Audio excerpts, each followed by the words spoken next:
Hey Architect Nation, Enoch Sears here, and in today's video we're going to discuss how to get more done. Alright, so when we talk about this concept of getting more done, there's a lot of strategies to be able to get more done every single day, right? You can plan out your day ahead of time, you can make sure you're using time blocks to batch tasks. There's a lot of tactical things that we can do to get things done. However, perhaps the more important question, other than just getting a bunch of stuff done, is actually focusing on things that actually matter. So at a seminar I ran recently, I did this demonstration where I had two architects come up onto the front of the room and had one architect march in place and then run in place and then run fast in place. And then I had another architect get up and run around the room using the same energy. And I asked the group, which architect accomplished more? And of course the answer is the architect who ran around the room if we're talking about distance, right? If we're talking about calories, well, they both expended the same amount of effort, the same amount of calories, but the one who actually was moving forward was the one who covered the most distance, whereas the one who was marching and running in place simply stayed in the same place, right? So this is the analogy of focusing on not just activity, not just doing stuff, because there's a million things we could do every single day, but actually focusing on the right things, right? And to focus on the right things, it means we need to have the right plan. We need to know what our vision is. We need to know what we're working for. We need to be doing assessments and figuring out what's not working in our business so we can improve it. Now, I know none of this is new for you. You've probably heard this all before.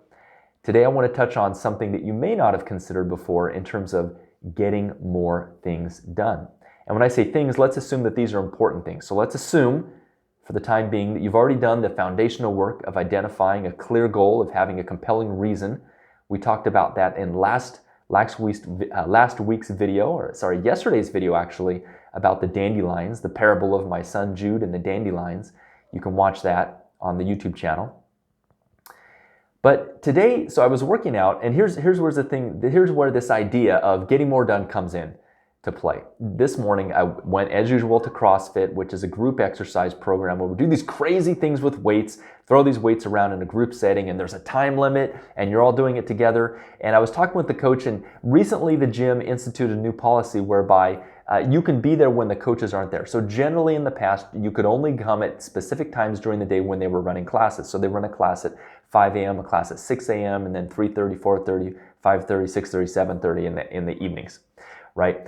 But what they want to do, they want to open up the gym so people could come and go as they please. So they installed a little keypad on the door and they let people come and go. I thought this is great for my schedule because although I do enjoy getting up early in the morning, it doesn't work out well for me because sometimes I have to stay up late at night. And hitting that early morning with the kids and getting breakfast ready, it was just very difficult. So I need a little bit more flexibility. So I ended up going into the gym at odd hours just to try to get my workout in. And what I noticed was that when I wasn't working out in a group setting, that I didn't push myself as hard. And so this morning I was in a group setting and I was talking with the coach there and I was saying, yeah, it's really great to have this, this open gym policy where we can come in and work out. I said, but you know what I've realized is that when I don't have someone there with me, I just don't push myself quite as hard. And he said, yeah. He said, I've noticed that as well. He said, whether it's just someone there working out with that you can talk to or whether you have a coach, you're going to be able to push yourself harder because there's competition, right? So just to give you an example, at the gym, there's these machines, they call them ski ergs, kind of a weird name, right? But it simulates skiing. And you're not jumping and bouncing back and forth. What you're actually doing is you're doing this rowing motion. So you pull down these long cords that are on a resistance. They're basically on this fan and you're doing this over and over like that, and that's the ski erg, right? So I jumped on the ski erg as part of today's workout, and I looked over, and there was another guy who came, and he jumped on the ski erg, and we were both doing it together, and he was just doing it harder than I was, and so I picked up my pace, and I pushed myself a lot harder because I had someone next to me that I was sort of competing with, shall we say, right? So here's the idea. Napoleon Hill, in his book, Think and Grow Rich, which is, I think, the best-selling business book of all time, talks about the concept of a mastermind. You see, back in the early 1900s, Andrew Carnegie, the ultra-rich railroad oil baron, basically asked this guy, Napoleon Hill, to interview some of the leading, richest people in America at that time to uncover their secrets to success. And so Napoleon Hill did that, and he wrote his findings in that book, and it's a fantastic book.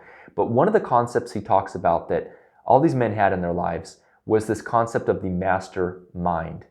Now, he defines the mastermind as a group or a synergy that happens when two people come together, two or more people, they put their minds together for a common purpose and a common cause, right? So going back to this idea of the gym and the workout, we can see as people are working out together, that shared momentum, that synergy, that competition helps everyone to get better results. So if you'd like to get better results in your business, one of the great things you can do, right, not to just be tactical, but actually to implement and move yourself forward with better strategies, is to find a group of equally minded, progressive-minded architects or business owners who want to push each other further. This is the concept of the mastermind. It can be applied to fitness, it can be applied to spirituality, it can be applied to business and making money as well, right? So the challenge I would have for you today is, if you're not already part of a mastermind group, where can you find such a group? Could you start up such a group, maybe in your local community, using people in your network to get together, right? So some of these groups exist already. We have social clubs like Rotary, like Shriners, where people get together, they'll generally have a meal. But a mastermind is generally a smaller, more intimate group of people that might meet together once a week for a meal, or maybe a couple times a month, to discuss a strategy and a shared common goal.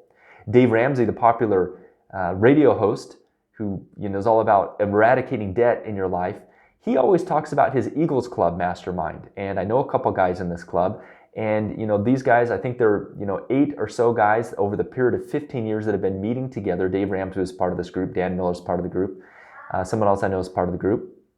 And he really credits that as having helped grow his business success. So can you make your own Eagles group? Do you have your own Eagles group? There are a lot of opportunities out there for someone like yourself to get help. If you're not already part of that group, I encourage you to reach out, find a group. There's free groups that you could set up yourself, and then there's paid groups as well. There's groups like Vistage. There's groups that I run through the business of architecture that you can get dialed into. So whatever you do, I encourage you to take action and look at this as a strategy for being able to get more done. Now, if you'd like to build your dream practice, I encourage you to go check out a free training that I've prepared specifically for firm owners like yourself. And you can get access to this by going to businessofarchitecture.com/freedom webinar. There's no space between that, no dashes or anything like that, freedom webinar. Now, if you enjoyed this video, I encourage you to like it, subscribe to the YouTube channel, and I'm really curious to know, have you used the mastermind principle in your life? Have you seen this happen? Maybe you've seen it happen in other areas like fitness. Have you used it in business? Do you currently have a mastermind group that you are currently a part of? Let me know in the comments below. And before I sign off, I want to let you know that with Eric Bobrow, Richard Petrie, we run the A-Team Mastermind of Architects. And if you're interested in getting involved in a high-level group of architects who are looking to take their business to the next level, this may be a fit for you.